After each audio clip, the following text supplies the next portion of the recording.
Ren. Ibu juga sakit, beliin obat juga ya.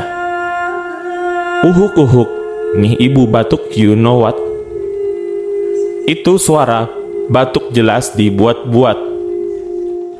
Bapakku yang sakit tersenyum melihat tingkah ibuku. Begitu juga aku dan kakak ketigaku yang saling pandang tanpa kata. Drama queen batinku. Memang begitulah sifat ibuku. Bisa dibilang toxic people, tapi kita semua sebenarnya menyayanginya meski sering muak dengan sifatnya.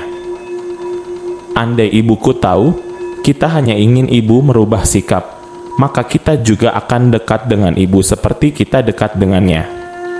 Dan ibu tidak perlu drama ini itu hanya untuk mendapatkan perhatian. Sebenarnya ibuku ini sering menghasut kami untuk membenci Bapak seolah ibu yang terzalimi.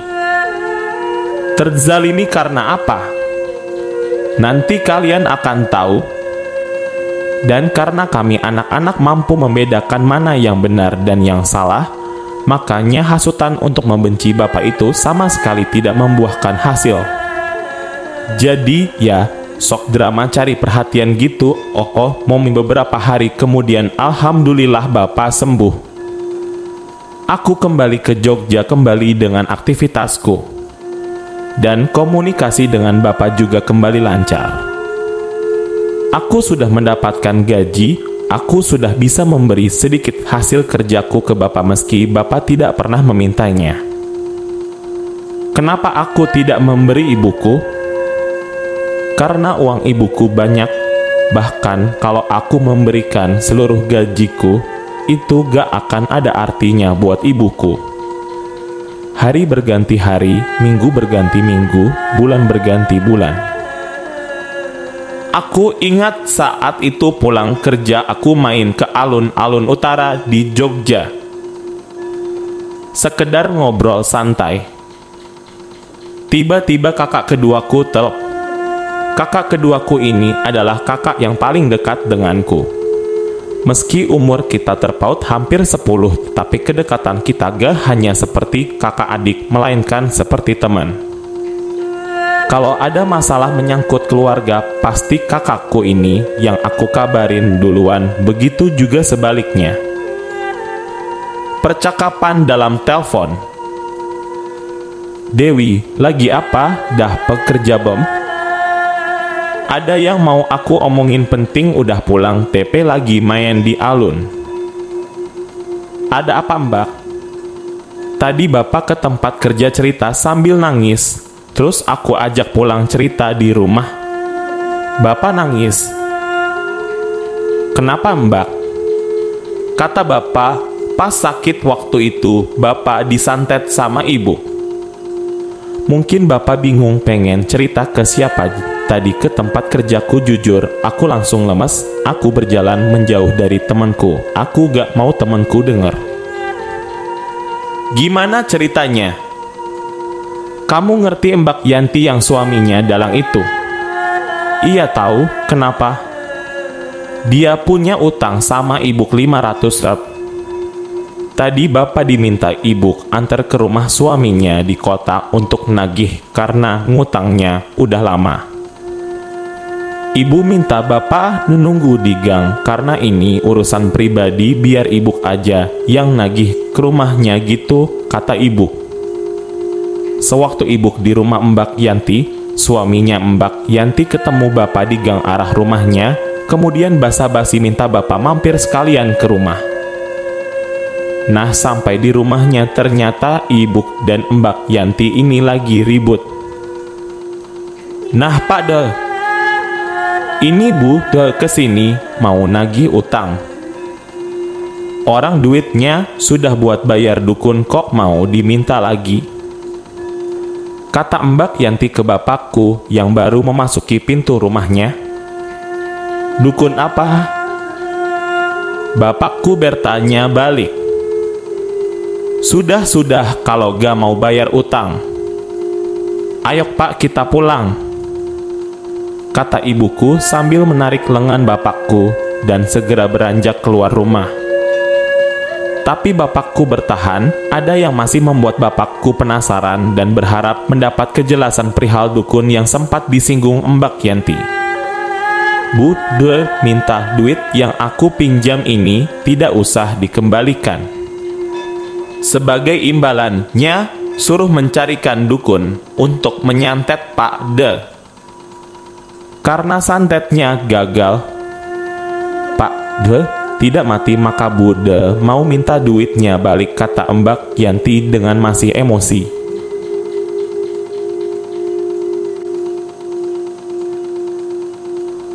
Bapakku langsung lemes mendengar penjelasan Mbak Yanti.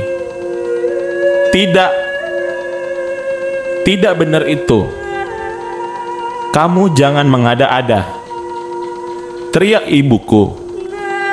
Diam dulu kamu, bentak bapakku ke ibuku. Dukune orang mana? Antar aku ke tempatnya. Lanjut bapak. Kali ini ucapannya ditujukan ke Mbak Yanti dan suaminya. Kemudian bapak diantar ke rumah dukunnya. Aku sampai sekarang tidak tahu itu dukun satu kampung sama Mbak Yanti atau beda kampung sampai di rumah dukunnya yang merupakan temannya suami Mbak Yanti yang berprofesi sebagai dalang. Bapak ditunjukkan kaos dalam milik bapak yang digunakan sebagai media santet. Astagfirullah, kenapa kamu tega sampai berpikiran untuk mencelakaiku, Bu? Itu musyrik namanya. Dosa besar kamu, Bu. Jelas bapak. Ibuku cuma diam saja. Setelah bapak bisa menguasai diri, bapak mengajak ibu pulang. Tentu saja pikiran bapak terganggu dengan yang baru saja terjadi. Ingatan saat sakit waktu itu, kejadian hujan angin di rumah dan ledakan keras di atas rumah menjadi rentetan kejadian yang sekarang terasa begitu masuk akal.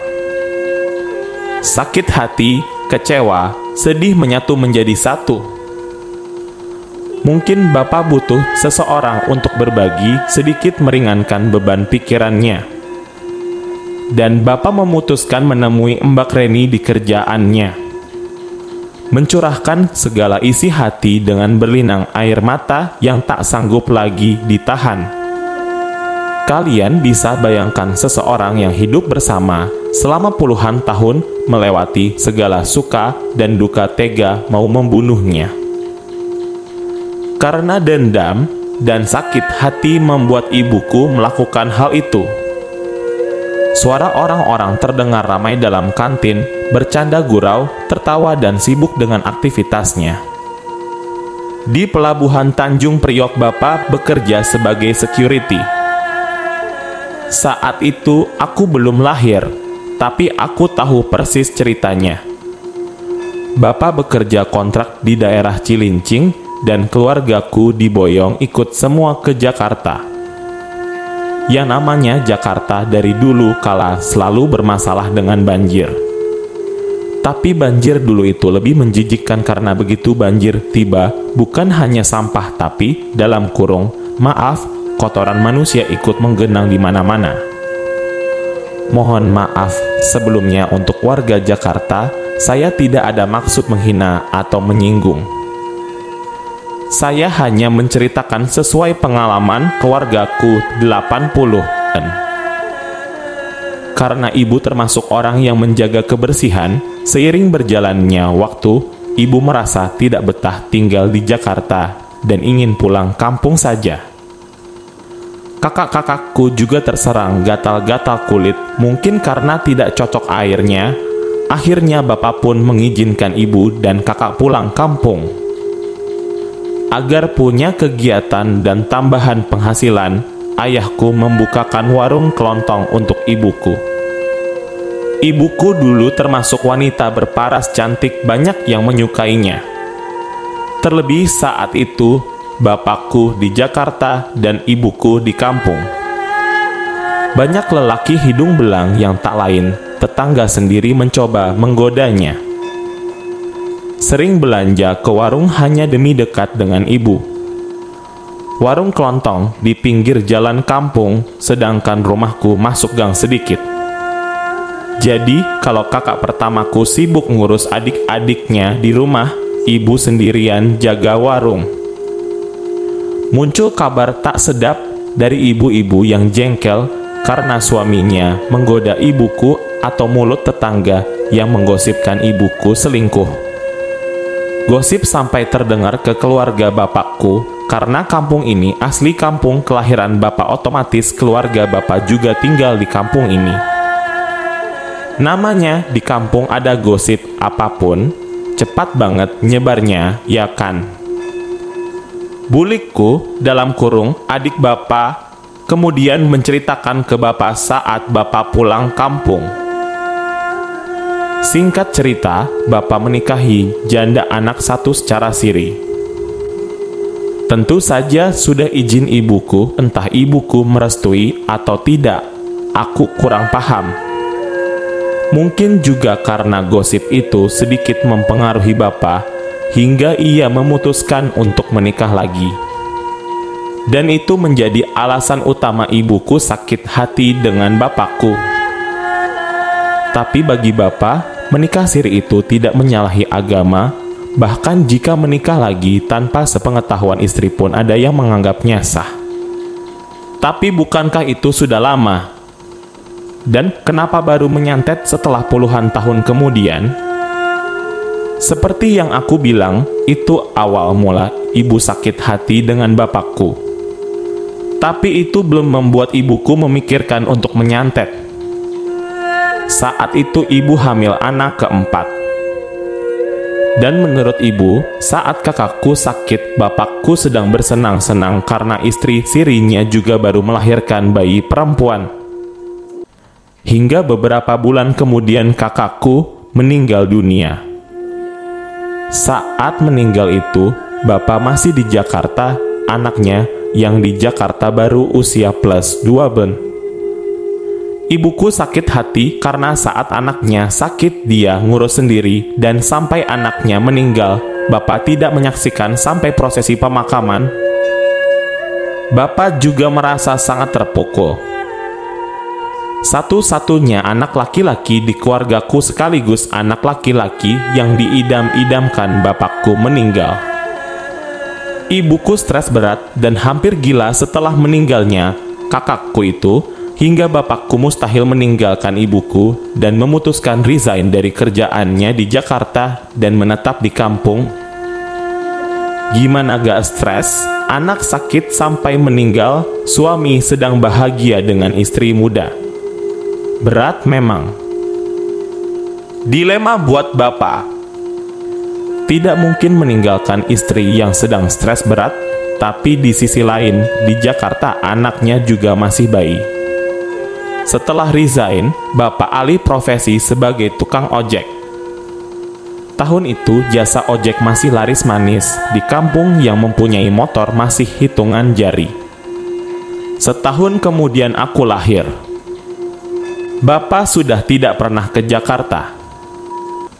Merasa bersalah? Tentu saja. Tapi bapak tidak melupakan tanggung jawabnya untuk memberi nafkah. Tiap bulan bapak mengirimkan uang tentu saja tanpa sepengetahuan ibuku. Hingga krisis ekonomi melanda waktu itu, membuat bapak kesusahan mengirimkan uang. Apalagi menjenguk keluarga di Jakarta. Ibuku selalu ngamuk tiap kali bapak berencana untuk ke Jakarta. Hingga aku menginjak umur 15, bapak belum sekalipun kembali ke Jakarta. Rasa bersalah selalu menghantui. Akhirnya, saat bapak diberikan rezeki lebih, bapak nekat ke Jakarta, tujuannya hanya demi anaknya.